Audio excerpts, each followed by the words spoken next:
Halo, balik lagi dengan saya, Sania Berdian, mahasiswa kimia Universitas Islam Negeri Sunan Gunung Jati Bandung. Pada kali ini, saya akan bahas mengenai salah satu karakteristik sifat dari suatu material melalui penentuan band gap energi. Nah, sebelum kita ke pengolahan data untuk penentuan band gapnya sendiri, saya mau menjelaskan sedikit nih mengenai band gap. Nah, band gap ini bisa kita artikan sebagai celah pita. Jadi, celah pita itu dijelaskan dalam teori orbital molekul yang dia itu juga berperan buat menentukan karakteristik suatu material, yang dimana dia juga mempengaruhi berbagai sifat material tersebut. Jadi, dalam strukturnya, celah pita itu terbentuk dari dua pita yang diisi oleh elektron, yang dimana ada dua bagian, ada bagian atas dan bagian bawah. Nah, pada bagian atas ini disebut dengan pita konduksi, yang pada keadaan awal dia tidak mengandung elektron. Sementara pita valensi, yaitu di bagian bawah, yang berisi elektron-elektron lebih erat terikat pada atom dalam material. Nah, jadi pemahaman mengenai posisi dan sifat kedua pita ini sangat penting dalam menentukan kemampuan suatu material untuk menghasilkan listrik atau sifat-sifat lainnya. Nah, jadi ini ya, di bagian atas ini ada pita konduksi, di mana ini ada pita valensi, ya, di mana ada jarak ya. Nah, jarak ini yang disebut dengan celah pita atau band gap. Kita lanjut. Nah, teori band gap adalah teori yang menjelaskan perilaku elektron dalam bahan padat. Nah, teori ini juga menyatakan bahwa elektron di bahan padat tidak teralokasi pada atom individual, melainkan terdistribusi pada pita energi yang terbentuk dari energi banyaknya atom. Nah, setelah kita mengetahui apa itu band gap, jadi untuk menentukan suatu sifat material, kita akan menentukannya melewati penentuan energi band gap. Jadi, band gap energi atau energi celah pita merupakan selisih energi minimum yang harus dimiliki elektron agar elektron tersebut dapat berpindah dari pita valensi yang di bawah ke pita konduksi, yang dimana tempat elektron bebas bergerak dan menghasilkan listrik. Elektron pita valensi punya energi lebih rendah dibandingkan elektron di pita konduksi, sehingga buat berpindah dia itu perlukan energi tambahan minimal sebesar band gap tersebut. Nah, kalau dilihat dari gambar ini gitu ya, ada perbedaan band gap gitu ya, ada perbedaan celah pita dari setiap sifat dari material yang ingin dianalisis. Ada isolator, semikonduktor, dan konduktor, yang dimana kalau masing-masing punya perbedaan band gapnya ya. Kalau dilihat jaraknya itu, kalau konduktor dia tidak punya jarak, jadi itu merupakan alasan material yang punya sifat konduktor ini mudah menghantarkan listrik karena tidak ada energi untuk memindahkan elektron dari pita bawah ke pita atas, ya, tidak ada celahnya, jadi mudah gitu ya untuk berpindah.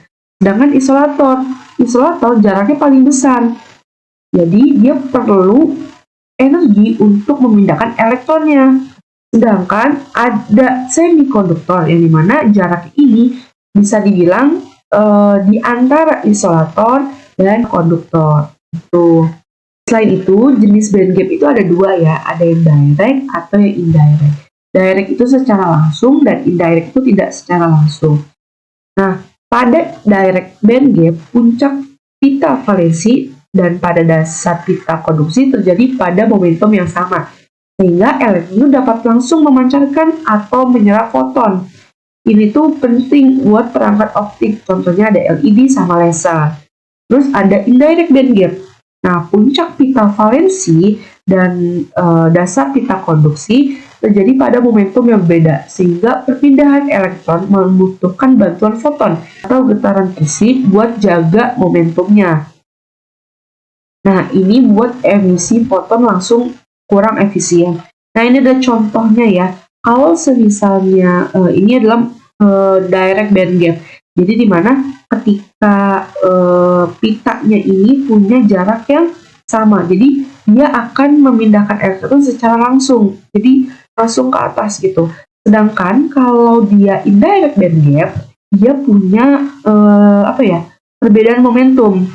Jadi elektron ini harus dibantu, perpindahan elektron ini harus dibantu dengan harus dibantu dengan foton ya, buat menjaga momentum. Jadi nanti ada pergerakan dari ke atas dan ke kanan gitu untuk mencapai ke pita konduksinya. Nah, penentuan band gap energi penting buat mengetahui sifat-sifat dari suatu material. Jadi umumnya ini semikonduktor yang digunakan buat mengetahui fungsi dan aplikasi yang tepat berdasarkan sifat dari material tersebut. Ada beberapa sifat nih yang diketahui dari band gap itu sendiri. Yang pertama ada konduktivitas listriknya. Jadi band gap yang besar itu dia menunjukkan bahwa material tersebut bertindak sebagai isolator yang tadi sudah saya jelaskan.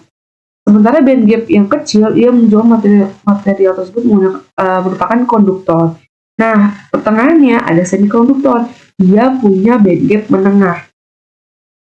Pengendalian band gap pada suatu material dapat dilakukan buat menyesuaikan sifat kelistrikan dari material yang berguna buat aplikasi dari material itu sendiri. Terus ada sifat optiknya. Nah, material dengan band gap yang lebih kecil gitu ya, dapat menyerap foton dengan energi lebih rendah, atau panjang gelombangnya itu masih lebih panjang. Sedangkan bahan band gap yang lebih besar dapat menyerap foton berenergi tinggi. Ada stabilitas suhu juga, jadi band gap lebih besar juga, dia memberikan stabilitas suhu yang lebih besar. Sementara band gap yang kecil memberikan stabilitas suhu yang lebih kecil. Tuh. Nah, dari suatu penentuan band gap ini, kita juga menggunakan suatu instrumen yaitu spektroskopi UV DRS, yang dimana ultraviolet visible diffuse reflectance spektroskopi, yang dimana metode yang efektif buat karakterisasi material padat yang tidak transparan. Jadi UV DRS ini dia mengukur cahaya yang dipantulkan secara diffuse refleksi diffuse dari permukaan material. Nah, karakterisasi material dengan instrumen itu didasarkan pada adanya perbedaan cahaya yang dipantulkan secara internal, refleksi diffuse gitu ya disebutnya. Nah, buat suatu material dan cahaya tidak hanya dipantulkan dari material yang datang dari permukaan. Reflektansi diffuse ini kemudian diukur dengan presentasi reflektansi terhadap panjang gelombang, menghasilkan spektrum reflektansi diffuse yang menggambarkan material itu menyerap dan memantulkan cahaya. Nah, jadi dari penentuan band gap sendiri nanti akan ada penggunaan dua konstanta ya, yaitu ada nilai 1240 dan 2,303. Nah, karena data yang saya punya gitu ya, artinya ada panjang gelombang dan reflectance. Jadi pada kali ini cuma ada satu nilai konstanta yang digunakan, yaitu nilai 1240 ini. Nah, konstanta 1240 ini itu berasal dari persamaan energi. Karena kan kita mau ya menentukan band gap energi. Jadi untuk mengetahui itu kita harus menggunakan konstanta tersebut.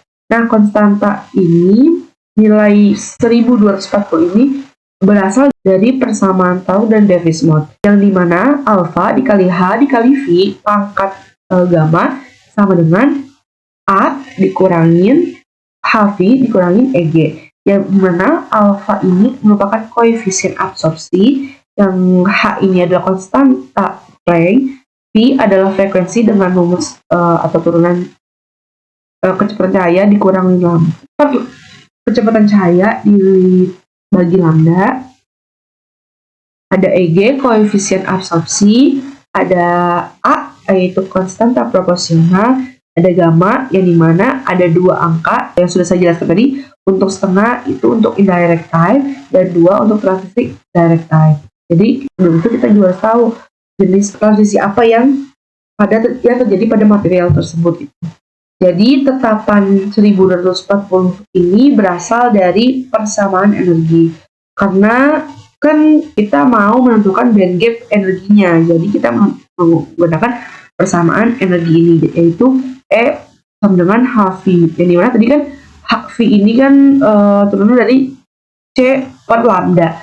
Jadi bisa kita substitusikan menjadi H kali C per lambda. Dengan ketetapan ini ya, kita punya ketetapan lain yaitu konstanta Planck dan kecepatan cahaya ya, yang sudah kita ketahui yaitu 6,625 dikali 10 pangkat minus 34 dengan satuan joule second dikali 2,998 dikali 10 pangkat 8 liter per second dibagi lambda. Karena kita nanti mau tahu energinya dalam satuan elektron volt, yang dimana juga ada hubungannya gitu ya dengan sifat kelistrikan. Jadi kita akan mengkonversikan satuan joule ini menjadi elektron valensi. Dan dimana satu elektron valensi ini diketahui sama dengan 1,602 kali 10 pangkat minus 9 joule. Nah, ini dua konstruksi ini dikalikan menghasilkan 1,986 kali 10 pangkat minus 25 joule meter, yang nanti juga dibagikan dengan lambda, dan 1,602 kali 10 pangkat minus 9.